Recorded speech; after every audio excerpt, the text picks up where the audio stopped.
Hi అండి. Curry ఏం చేయాలా అని ఆలోచిస్తున్నారా? ఇంట్లో కూరగాయలు ఏమీ లేవా?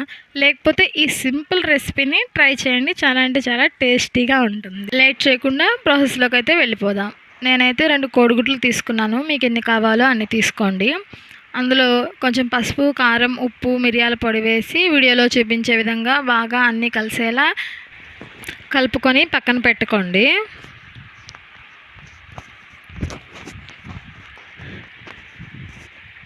ఒక స్టీల్ బాక్స్ కానీ లేకపోతే మందపాటి గిన్నె కానీ తీసుకొని ఈ విధంగా ఆయిల్ అప్లై చేసి మనం ముందుగా కలిపి పెట్టుకున్న ఎగ్ బ్యాటర్ని ఈ గిన్నెలో వేసి మరుగుతున్న వాటర్లో ఆ గిన్నె పెట్టుకొని 5 నిమిషాలు బాయిల్ చేసుకోండి. బాయిల్ అయిందా లేదా అని తెలుసుకోవడానికి ఇలా స్పోర్క్ కానీ టూత్పిక్ కానీ పెట్టుకొని చూసుకోండి. టమోటాలు, ఉల్లిపాయలు సన్నగా కట్ చేసుకొని పక్కన పెట్టుకోండి.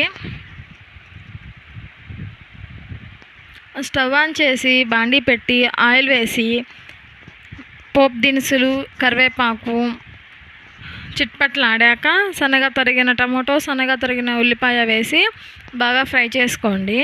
కొంచెం పసుపు, కొంచెం సాల్ట్ వేసి ఇంకా 2 నిమిషాలు ఫ్రై చేసుకోండి.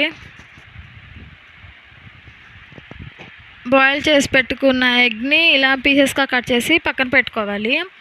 ఈ టమాటో, ఉల్లిపాయ బాగా వేగాక కొంచెం గరం మసాలా, కొంచెం ఎగ్ కర్రీ మసాలా, కొంచెం ధనియాల పొడి వేసి బాగా కలుపుకోండి. మనం కట్ చేసి పెట్టుకున్న ఎగ్ పీసెస్ని అందులో వేసి మూత పెట్టి 2 నిమిషాలు మగ్గనిస్తే వేడి వేడి ఎగ్ ఫ్రై రెడీ అయిపోతుంది. Thank you for watching.